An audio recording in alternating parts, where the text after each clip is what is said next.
Welcome back to another Explainer. Today, we're unpacking a truly fascinating and, honestly, quite eye-opening piece of research from Dr. Melvin Sewell. It's titled The Structural Illusion, Diagnostic Analysis of Public Hostility, Institutional Stonewalling, and Financial Gatekeeping in Urban Japan. Basically, Dr. Sewell takes a highly analytical, diagnostic look at the friction points that independent operators face in high-density Japanese cities. We're talking about digital creators, researchers, solo professionals, people who aren't just there on a standard vacation. So let's dive right into this. Now, we all know the global narrative, right? Urban Japan is universally branded as this hyper-efficient, frictionless, and incredibly polite utopia. But what actually happens when you step off that carefully curated tourist path? Does that famous hospitality hold up if you aren't part of a short-term tour group or backed by a massive corporation? Well, Dr. Sewell's field observations pose a pretty provocative question. Is this frictionless environment actually a structural illusion? One that totally collapses the moment a non-conforming independent operator runs into edge case failures? To answer that, here is the diagnostic journey we'll be taking today. 1. The illusion of hospitality. 2. Profiling in public spaces. 3. The business hotel trap. 4. Financial access and lockouts. And 5. Strategic disengagement and relocation. Section 1. The illusion of hospitality. You've probably heard of omotenashi. It's a term that comes from traditional Japanese tea ceremonies, and it's defined as the ideology of selfless, non-intrusive hospitality. And according to the source material, this concept works absolutely flawlessly if you are a short-term, passive tourist moving through high-volume consumer corridors. The whole system is meticulously designed for you. But Dr. Sewell's research shows that this beautifully curated facade systemically collapses the second an independent, visually distinct foreign national steps outside of that standard consumer role. Section 2. Profiling in public spaces. The paper introduces a phenomenon informally known as gaijin kire, which basically translates to foreigner fatigue. Look, urban infrastructure in Japan is under genuine strain right now from a massive post-pandemic surge in tourism combined with domestic economic stagnation. But rather than directing that frustration at municipal policies, the research notes that this structural strain often becomes misdirected. It gets aimed squarely at visually distinct independent foreigners who are simply occupying public space. It creates this blanket framework of suspicion, where the solo professional basically becomes a lightning rod for broader economic anxieties. To put this into perspective, Dr. Sewell's field observations in Osaka document instances where that expected public decorum completely shatters. He observed non-conforming foreign professionals facing incredibly intrusive staring and even explicit verbal hostility from older generations. We're talking about incidents where strangers throw out unprovoked insults like minikui kao, which is literally a direct criticism of a person's physical appearance while the target is just sitting there trying to eat a meal. It's a jarring, sudden collapse of social anonymity into active aggression. And this spatial boundary enforcement isn't just coming from random members of the public. It's actually institutionalized at the ground level through key-bean, or private security. On paper, they're just there as passive facility monitors, right? But the research points out that for independent foreign professionals, these guards transform into active, informal spatial gatekeepers. They engage in hyper-surveillance, aggressive physical posturing, and literally shadowing people. It turns a routine walk through a commercial plaza into a high-pressure environment that's engineered for strict compliance. Section 3. The business hotel trap. Now let's say you retreat to a mid-tier business hotel. These places were originally designed for salarymen who just needed a quick place to crash after missing the last train home.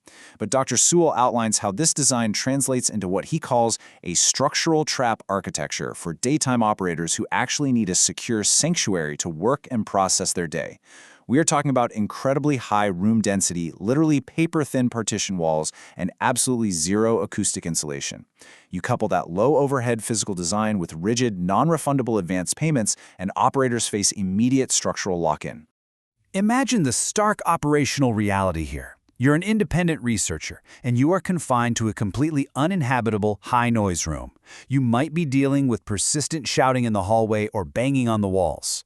Because of strict financial penalties, you can't simply leave without losing your capital. And when you go down to the front desk to report this hostility, total passive stonewalling. Night management just cites institutional policy limits, refusing to enforce noise rules or move your room. You are left completely isolated in a living space you already paid for. So you might think, okay, I'll escalate this to local law enforcement. But that's where you hit a massive institutional wall. When foreign nationals seek help from local police boxes, known as koban, officers systematically deploy something called a minji fukainu.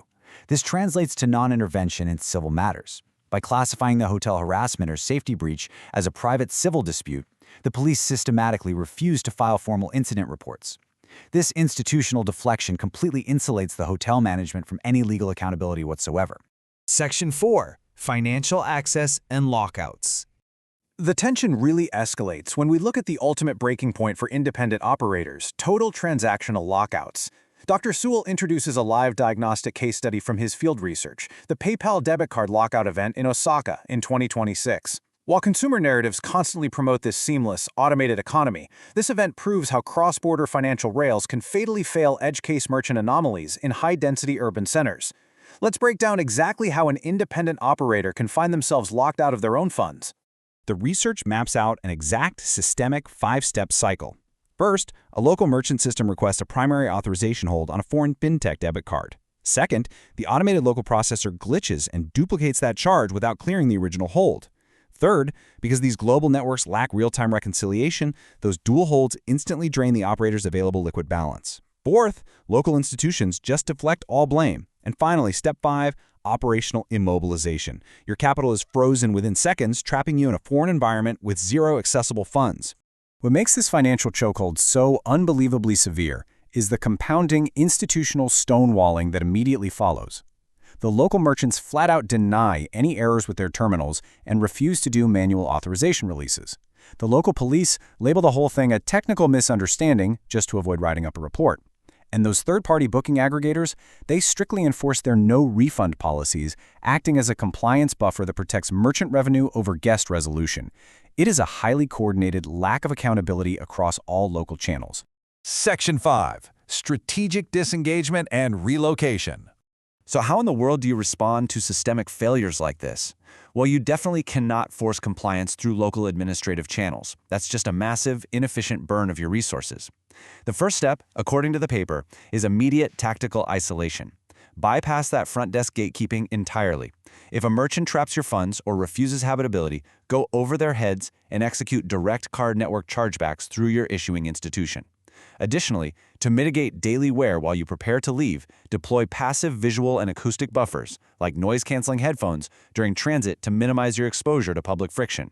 When you're ready to establish a sovereign relocation framework, Dr. Sewell contrasts a high-friction environment against an optimized low-friction baseline across 4 key metrics. First, you want extended visa autonomy, not highly monitored short-term stays. Second, you absolutely need acoustic privacy, specifically reinforced concrete housing, not those paper-thin walls. Third, you require a culture of low public surveillance, totally free from spatial policing. And crucially, you need payment fluidity with open international banking rails, avoiding those rigid local processors entirely.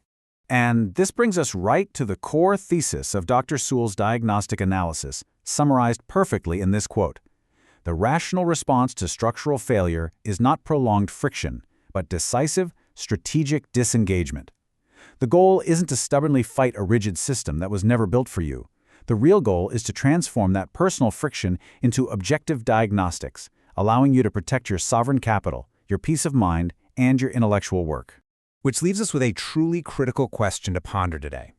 Does massive global tourism branding actually mask underlying systemic rigidities that could threaten your own independent sovereignty? As focused learners and independent thinkers, evaluating the true structural reality of our environments is absolutely paramount. I highly encourage you to think about how these low-friction relocation protocols might apply to your own ventures. Thank you so much for joining me on this explainer, and until next time, keep analyzing the structures around you.